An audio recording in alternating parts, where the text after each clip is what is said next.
On Global TV News Express, federal government hands over 128 rescued kidnapped victims to families. In business, President Tinubu meets Nigerian stock exchange chiefs in Brazil, hails capital market gains. On the foreign scene, United Nations Refugees Commission chief meets President Tshisekedi. And in sports, Super Eagles Wambali suffers injury ahead of World Cup qualifiers. Hello and a very warm welcome to all our viewers in Nigeria and around the world to News Express on Global Television, coming to you live from the nation's capital, Abuja. I'm Wee Agumofwebe, reminding our viewers Global Television is on DSTV, channel 365, and Star Times, channel 272. Office of the National Security Advisor has handed over 128 kidnapped victims rescued from bandit camps in Kaura Namoda, a local government area of Zamfara State, to their respective families. Briefing journalists in Abuja, National Coordinator of the National Counter-Terrorism Center, Major General Adamu Laka, says the victims were freed during coordinated security operations carried out in 2 phases earlier in August. Defense correspondent Kikelomo Ukeri reports. It was an emotional scene as families embracing loved ones they feared were lost forever. Tears flowed freely as the Office of the National Security Advisor handed over 128 rescued victims of banditry in Kaura, Nomada, Zamfara State. According to the National Counter-Terrorism Center Coordinator, Major General Adamu Laka, the rescue came in 2 waves.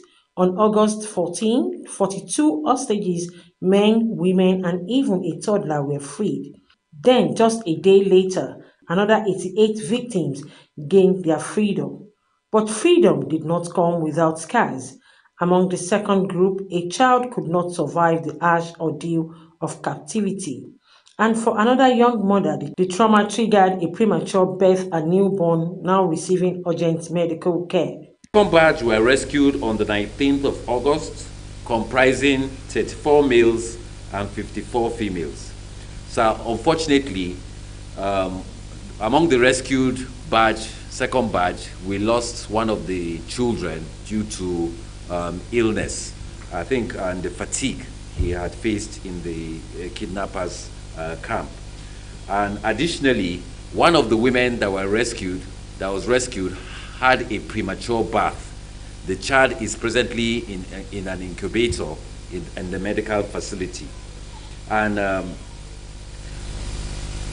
when they were rescued, they have been kept under the Office of National Security Advisor for some psychological, medical, and rehabilitation. The National Security Advisor commended the security agencies, declaring that the 128 souls is not only a victory for the families, but also a statement of national resilience. A total of 128 persons were rescued from Kaura Namoda. This is a remarkable achievement and a testament to our resolve as a nation. Today is not just about their return. It is about reaffirming our collective resolve as a nation to create a more secure environment for every single person living with. For the victims, freedom marks the end of the nightmare. For Nigeria, it is a reminder that the fight against banditry continues with no room for retreat. Kikelomo Ukeri, Global Television News. Thank you, Kikelomo. The Nigerian Air Force has commissioned 30 solar-powered streetlights and industrial borehole and a 35,000-litre water storage system in Anukpopo, Odeda local government area of Ogun State. The project, inaugurated in honor of Air Vice Marshal Abidemi Timothy McKay, is part of efforts to strengthen civil-military relations and improve rural livelihoods. Again, here is Kikelomo Ukeri's report. In the quiet community of Anikpopo Odeda, nights were once marked by darkness that breed insecurity, and residents walk long distance in search of clean water.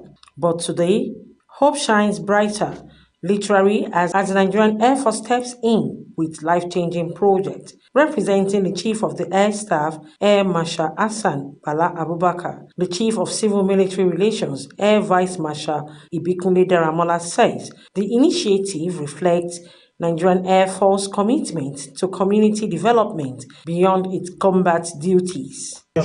Comes as a key step in our ongoing quest to enhance civil-military relations, with a view to building bridges of trust, cooperation, and understanding between the Nigerian Air Force and the communities we serve and protect for enhanced national security of Nigeria. Ogun State Governor Dapo Abiodun, who was represented by the Commissioner for Environment, Ola Oresanya, described the intervention as a partnership that aligns with the state's grassroots development agenda.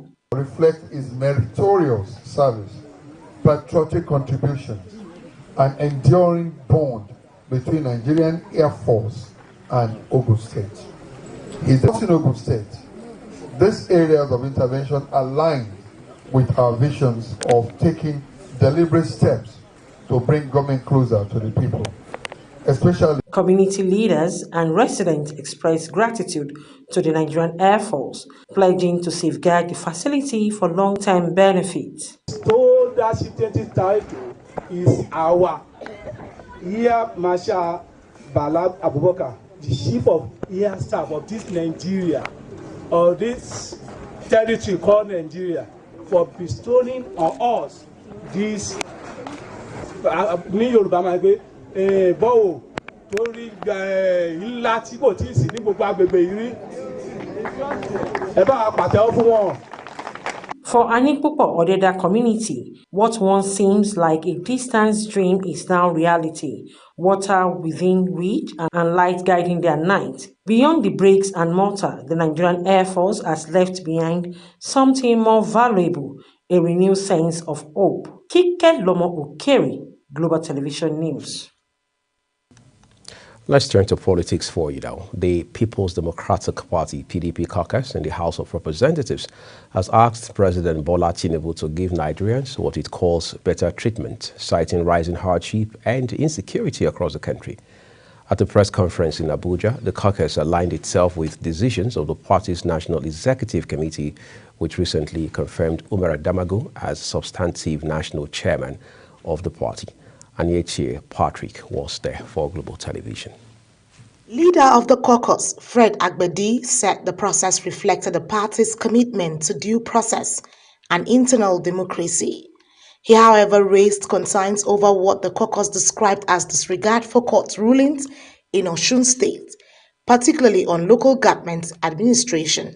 Ask the federal government to release, obey valid court judgments leading to validity or validating the local government elections that were held in Osun State.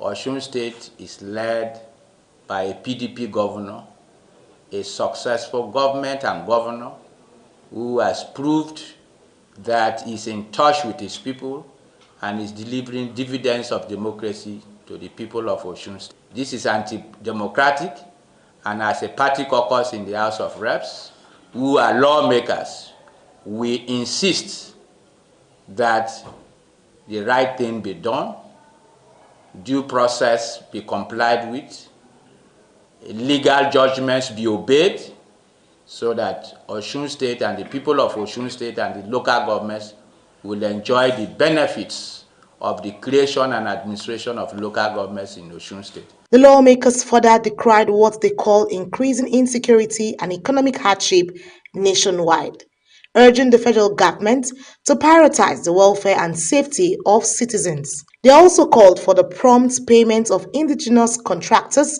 insisting that many families and businesses are suffering as a result of unpaid government obligations. There are massive killings going on across the country, and that shows that a government that cannot protect our people is not a government that is fit to continue in office. This government has failed Nigerians.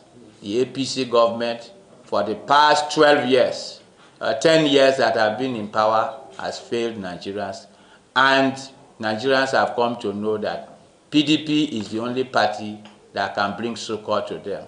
Not only kidneys, there's a lot of hardship in this country, and Nigerians are groaning in their pains daily. People are committing suicide because the government is not paying attention to them. The caucus assured that it will continue to uphold the administration accountable through robust legislative engagement. The PDP caucus emphasized that Nigerians deserve a government that protects lives, respects court judgment, and eases the current burden of hardship. Annie T. Patrick, reporting for Global TV.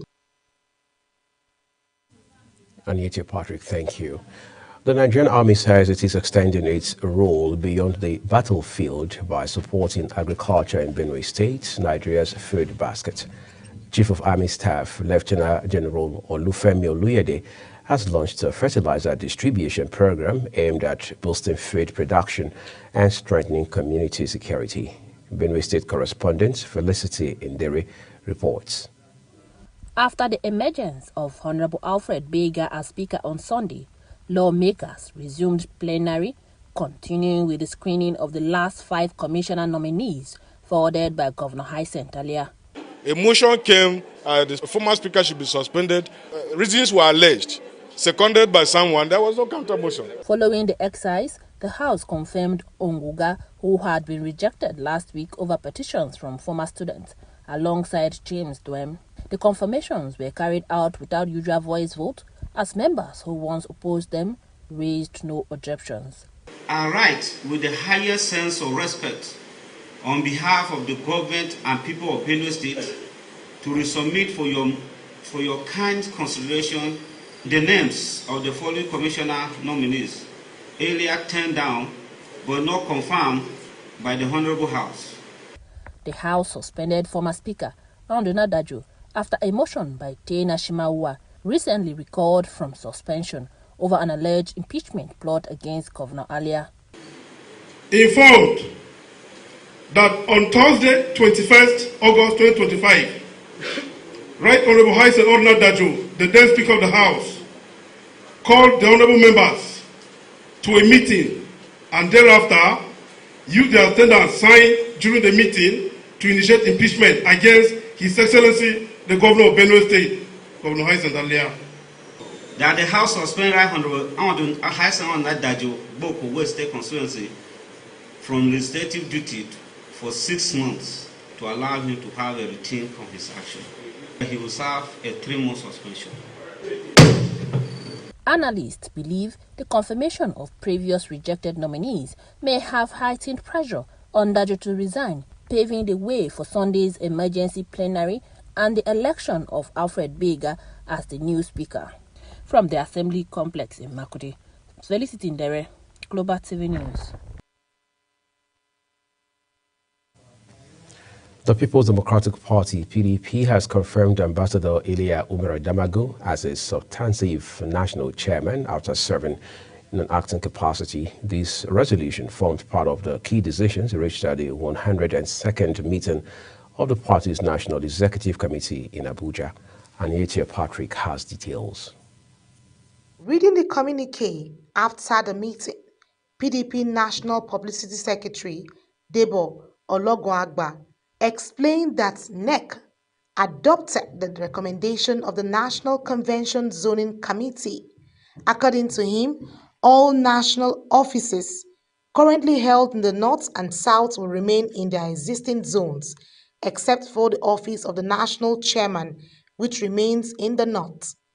Ologunagba added that the party has zoned its 2027 presidential ticket to the Southern region, stressing that the PDP is committed to a seamless and inclusive process as it prepares for its elective national convention, scheduled to hold in Ibadan, Oyo State, from Saturday, November 15th to Sunday, November 16th, 2025.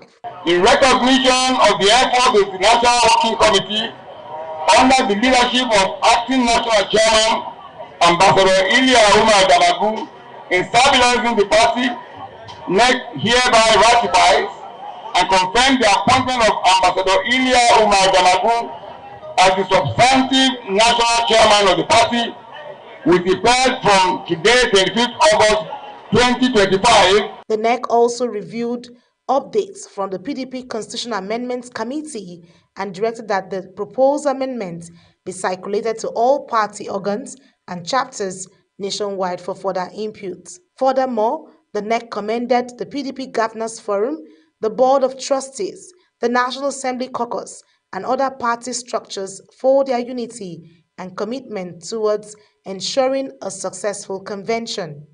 Meanwhile, the NEC condemned the ruling All Progressives Congress (APC), accusing it of state-backed intimidation, manipulation, and violence during recent by-elections.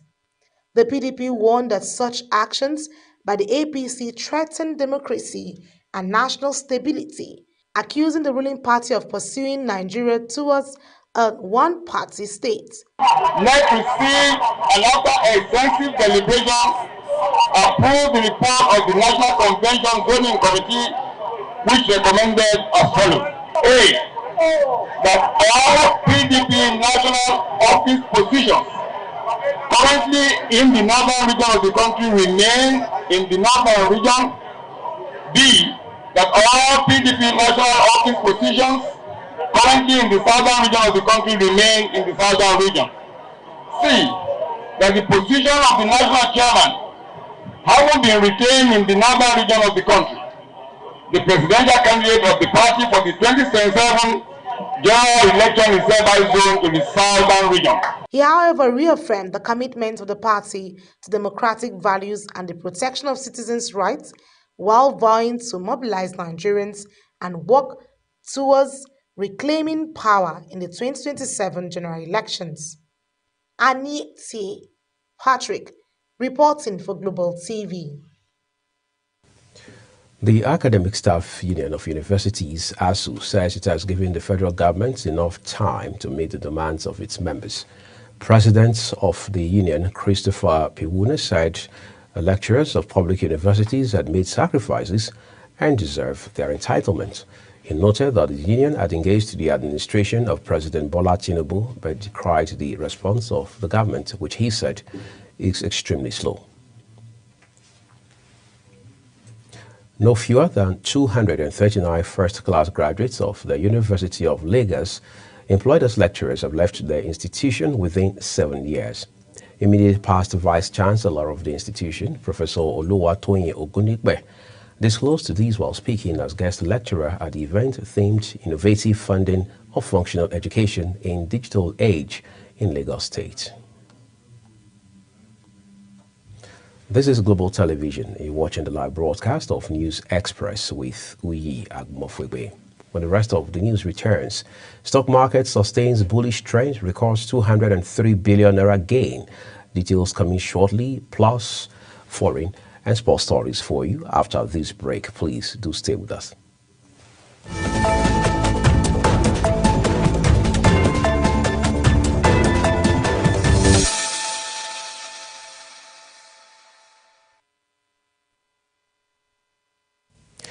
Let's now turn to business for you. President Bola Tinubu has praised the remarkable growth of Nigeria's capital markets under his administration. This is as he credited investors' confidence in his economic reforms for the surge in activity on the Nigerian exchange. He disclosed this while receiving the Director General of the Securities and Exchange Commission, Dr. Emotimi Agama, and the Board of Directors of the Nigerian Exchange Group in Brazil during his state visit. The Nigeria Customs Service Federal Operations Unit Zone A Ikeja has handed over 3 trucks of expired pharmaceuticals worth 3.7 billion naira to the National Agency for Food and Drug Administration and Control. This is contained in a statement by the Command's Public Relations Officer Hussaini Abdullahi. The statement says the Custom Area Controller in charge of the command, Mohammed Shuaibu, handed over this contraband when he received the new agency's director in charge of enforcement and investigation, Dr. Martin Iluyomade, on a courtesy visit to the command in Ikeja, Lagos State. The Nigerian stock market continued on a positive note on Tuesday, recording a gain of 203 billion naira. The market activity was driven by demand for equities such as NCR Nigeria, Berger Pens, Better Glass, Cadbury, and 23 other stocks. Specifically, the Nigerian Exchange Limited market capitalization grew to 89.696 trillion naira from 89.493 trillion naira recorded the previous day, representing a 0.3% increase.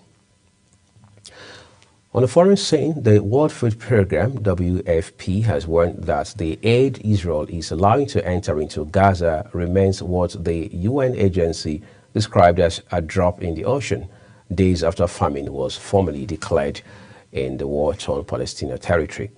During an interview, Carl Skau, World Food Programme's Deputy Executive Director, says while there has been a slight increase in aid trucks entering, there needs to be a completely different level of assistance to turn the situation around. The United Nations had declared a famine in Gaza last Friday, blaming the systemic obstruction of aid by Israel during its nearly two-year war with the Palestinian militant group, Hamas. Skau, who doubles as the World Food Programme's chief operating officer, said over the past 2 weeks, there has been an average of around 100 trucks per day allowed into Gaza. What we have seen over the past, let's say, 2 weeks is there is a slight uptick in the volumes of assistance that we are able to bring in. I think we are averaging now maybe 100 trucks more or less per day. But obviously that's still a drop in the ocean when we're talking about assisting some 2.1 million people.